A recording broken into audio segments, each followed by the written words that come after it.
मी चॅनलवरती कोणत्याही प्रकारच्या टिप्स किंवा माझा कोणताही प्रीमियम ग्रुप नाही आहे। माझे सर्व व्हिडिओ जे असतात ते एज्युकेशनल पर्पजसाठी असतात। जय हिंद मित्रांनो। तर मित्रांनो, काही कारणास्तव आजचा आपला व्हिडिओ जो बनणार तो छोटा बनणार आणि रेकॉर्डिंगसाठी पण मला वेळ होतोय, त्यामुळे आपण थोडक्यात या ठिकाणी ॲनालिसिस करणार आजचं। तर निफ्टीचा आजचा फायनल क्लोज जो आलेला आहे तो आला 25,010 वरती।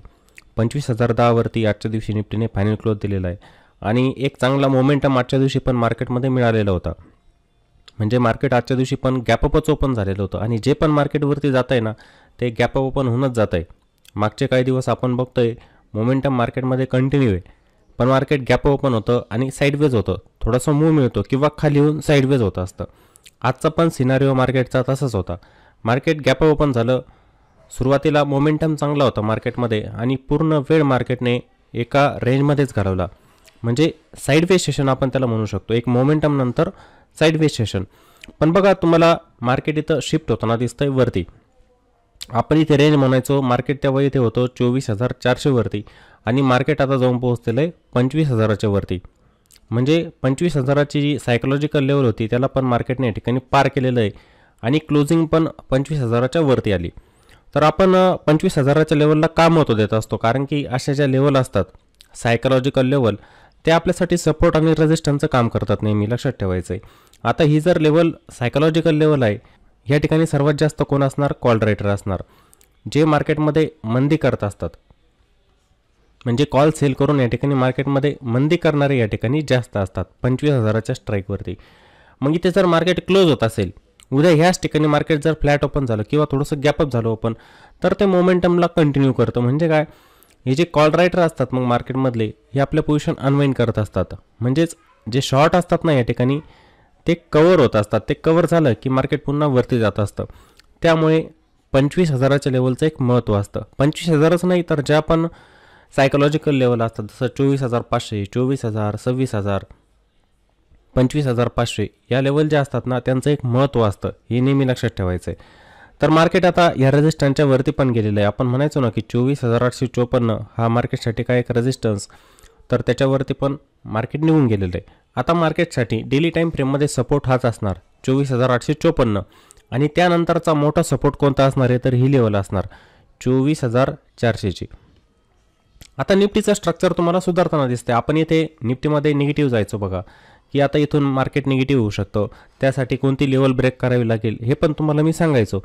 पण आता इथे स्ट्रक्चर कसं बनलेलं आहे, बुलिश, पुन्हा हे बुलिश स्ट्रक्चर बनताना दिसते आपल्याला। मोमेंटम कंटिन्यू आहे। असं होऊ शकतं मार्केटमध्ये की 150-200 पॉईंटचं पुन्हा रिट्रेसमेंट येणार किंवा ह्याच लेवलच्या दरम्यान मार्केट थोडंसं पॉज पण घेऊ शकतं आणि मग ते आपल्या मोमेंटमला कंटिन्यू करणार।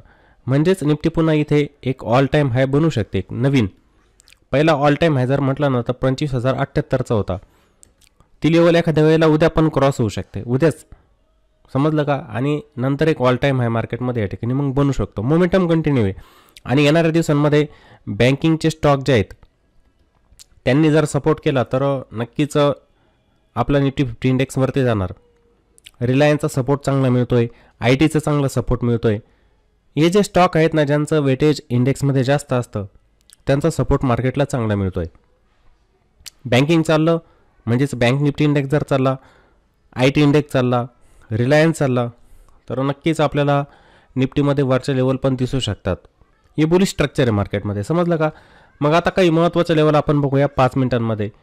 महत्त्वाचे सपोर्ट, महत्त्वाचे रेजिस्टन्स किंवा कोणता रेजिस्टन्स ब्रेक झाला तर मार्केट पुन्हा वरती जाऊ शकतं, ते बघण्यासाठी आपण जाऊया आता 5 मिनिटांमध्ये। तर मार्केट गॅप ओपन झालं होतं सकाळी, इथे बघितलंच तुम्ही, एक डीप मार्केटने मारला आणि त्यानंतर हा मोमेंटम बघा 5, 10, 15, 20, 25 मिनिटांमध्ये मार्केट वरती निघून गेलेलं होतं। पुन्हा थोडा पॉज घेतला, पुन्हा एक अप मूव, म्हणजे हा मोमेंटम होता सकाळच्या वेळेला मार्केटमध्ये। मार्केट वरती जाऊन पोहोचलं, जवळजवळ 25,043 पर्यंत मार्केट गेलेलं होतं। इथून मग मार्केटमध्ये थोडीशी सेलिंग आली टॉपला गेल्यानंतर, ठीक आहे। मग जो मोमेंटम असतो मार्केटमध्ये तुटला की मार्केट थोडं साईडवेज होऊन जात असतं। मग ही जर ॲक्टिव्हिटी तुम्ही बघितली मार्केटची तर तुम्हाला मार्केट पूर्णपणे ह्या एका रेंजमध्ये दिसणार। मार्केट छोट्याशा रेंजमध्ये, ह्या रेंजमध्ये मार्केट ट्रेड करत होतं। म्हणजे हा एक अपमूव मोमेंटम, त्यानंतर मार्केट इथं स्लो झालेलं होतं, याला आपण साईडवेज मार्केट म्हणत असतो। हे असतं साईडवेज मार्केट। जेव्हा मार्केट एका रेंजमध्ये ट्रेड करतो ना त्याला आपण साईडवेज मार्केट म्हणतो किंवा रेंज बाउंड मार्केट असं पण म्हणत असतो. आता इथे उद्या काय होऊ शकतं, उद्यासाठी रेजिस्टन्स कोणता असणार तर 25,043 हीच लेवल असणार आहे. ह्या लेवलच्या वरती जेव्हा मार्केट जायला लागेल 25,043च्या वरती हा एक रेजिस्टन्स असणार. जर मार्केट फ्लॅट ओपन झालं किंवा थोडंसं गॅपअप स्लाइटली गॅपअप जर ओपन झालं या ठिकाणी तर पुन्हा या रेजिस्टन्सच्या वरती मार्केट जर थांबत असेल, कारण की हा पॉज आपण म्हणू शकतो मार्केटचा आजचा साईडवेज झाला इथे, पुन्हा ह्या लेवलच्या बाहेर जर मार्केट जात असेल, या ठिकाणी जर मार्केट सस्टेन होत असेल तर मार्केट आपल्या ऑल टाईम हायला पण ब्रेक करू शकतं. 25,078 हा जो मार्केटचा ऑल टाईम हाय आहे निफ्टीचा, म्हणजेच आपण त्याला एक रेजिस्टन्स म्हणणार, तर त्याला पण पार करू शकतं आणि नवीन लेवल आपल्याला निफ्टीमध्ये बघायला मिळू शकतात, ऑल टाईम हाय. समजलं का? त्यानंतर महत्त्वाचा सपोर्ट कोणता असणार तर ही लेवल एक सपोर्टचं काम करणार आहे या ठिकाणी. म्हणजे ही रेंज दिसते ना, ह्या रेंजचा एक लो पॉईंट, म्हणजे जवळजवळ आपण ही लेवल पकडणार आता राऊंड फिगरमध्ये. इथे आपल्याला दिसते 24,996, ती लेवल म्हणजे 25,000. मार्केटने 25,000च्या खाली जायला नको. उद्याच्या दिवशी मार्केट थोडंसं फ्लॅट ओपन होईल किंवा गॅप ओपन होईल तर ह्याच ठिकाणी आपल्याला पुट रायटिंग झालेली दिसेल. बघा इथे मार्केटमध्ये तेजी करणारे नक्की असणार आहे, म्हणजेच ही लेवल आपल्यासाठी सपोर्टचं पण काम करणार. कशानुसार? एक सायकोलॉजिकल लेवलनुसार ही आपल्यासाठी सपोर्टचं पण काम करणार आहे, पण एक लेवलनुसार पण प्राईसची ॲक्टिव्हिटी आपण जर बघितली या लेवलवरती आपल्याला दिसून येते काय होतंय, त्यावरून पण आपण म्हणू शकतो की ही लेवल आपल्यासाठी असणार सपोर्ट. मग याच्या खाली मार्केट जायला नको, या लेवलच्या खाली 25,000च्या खाली. जर याच्या खाली थांबायला लागलं मार्केट तर मग मार्केटमध्ये इंट्राडेमध्ये या ठिकाणी विकनेस येऊ शकतो. हे इंट्राडेसाठी बघतोय फक्त आपण, इंट्राडेमध्ये ते विकनेस येऊ शकतं. म्हणजे ही लेवल जर ब्रेक झाली तर मार्केट खाली येणार, लक्षात घ्यायचं आहे. कोणती ही लेवल, जेव्हा मार्केट ह्या लेवलच्या खाली स्लिप व्हायला लागेल फ्लॅट किंवा थोडंसं गॅपअप झाल्यानंतर मग इथे मार्केटमध्ये विकनेस येऊ शकतो. मग याच्या खाली जर मार्केट गेलं तर पुन्हा 24,964 ही लेवल मार्केटसाठी बनणार सपोर्ट. त्यानंतर 24,900चा जवळजवळ एक मार्केटसाठी मग इथे सपोर्ट असणार. 24,900 हा एक सपोर्ट असणार. त्यानंतर 24,867 ही पण लेवल मार्केटसाठी सपोर्ट असणार. आपल्याला ताबडतोब ट्रेंड लक्षात येऊन जात असतो. आता जो ट्रेंड केव्हा लक्षात येत असतो, मार्केट आपल्या प्रिव्हियस लोला ब्रेक करतंय का, म्हणजे जे स्विंग बनत असतात ना त्या स्विंग लोला ब्रेक करतंय का, त्यावरून आपण ताबडतोब अनुमान लावतो की ते आता मार्केटचं स्ट्रक्चर वीक होतंय की स्ट्रॉंग होतंय. आपल्या हायला ब्रेक करत चाललं तर स्ट्रक्चर स्ट्रॉंग होणार, ते आपल्या लोला ब्रेक करत चाललं तर स्ट्रक्चर या ठिकाणी निगेटिव्ह होत चालतं. पण ते कंटिन्युअसली होत चालतंय का ते पण आपल्याला बघायचं आहे, त्याचं पण ऑब्झर्वेशन करायचं असतं. मग सांगा ते 5-10 मिनिटांमध्ये लक्षात येणार का? नाही. मार्केट जोपर्यंत 20-25 मिनिटे वेळ घालवत नाही तोपर्यंत आपल्याला मार्केटचा ट्रेंड लक्षात येत नसतो की कुठं जातं आहे मार्केट. बहुतेक जण म्हणतात ना की 5 मिनिटांमध्ये, अहो नाही समजत काही 5 मिनिटांमध्ये, मार्केटला वेळ घालू द्यावा लागतो. त्यावेळेला आपल्याला मार्केटचं स्ट्रक्चर, प्राईसचं स्ट्रक्चर समजायला लागतं.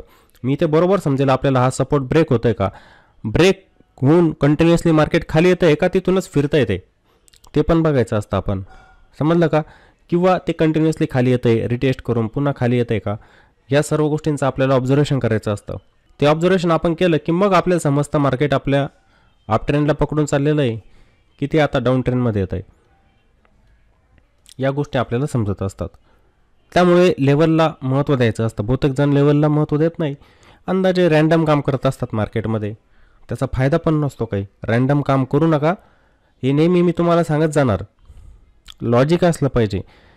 इंट्राडेमध्ये किंवा स्विंग ट्रेडिंगमध्ये पण तुम्ही जेव्हा पण काम करत असतात, इंट्राडेसाठी तर माझं नेहमी सांगणं असतं की करू नका इंट्राडे. स्विंग ट्रेडिंग पण करत असाल तर तिथे लॉजिक बघून काम करायचं असतं की मला जो पण ट्रेड घ्यायचा माझं त्यामध्ये काय लॉजिक आहे ते लॉजिक बघून तुम्ही ट्रेड घेतला पाहिजे. समजलं का? रॅन्डम काम करू नका.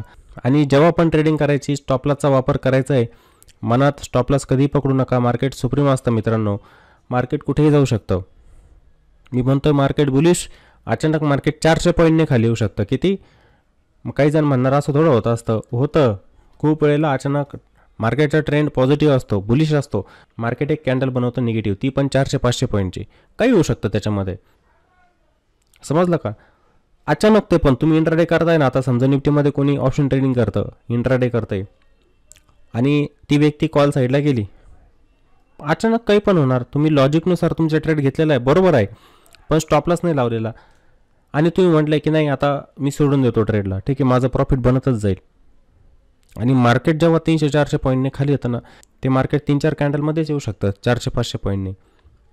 मग जर तुम्ही त्याच्यामध्ये थांबले तर भयंकर लॉस होत असतात, नाही होत रिकवर मार्केट. मग तुमचं आलेलं प्रॉफिट पण जातं आणि तुमचा लॉस पण वाढत जातो, समजलं. त्यामुळे स्टॉप लॉस लावायचा असतो नेहमी, लक्षात ठेवायचं आहे. तर माझ्या मते सर्वांना निफ्टीमध्ये लेवल समजलेले असतील. आणि मित्रांनो, जर व्हिडिओ आवडला असेल तर व्हिडिओला नक्की लाईक करा, व्हिडिओला सर्वजण कॉमेंट पण करत चला आणि व्हिडिओला जास्तीत जास्त शेअर पण करत चला. चला तर मग पुन्हा भेटू एका नवीन व्हिडिओमध्ये. जय हिंद.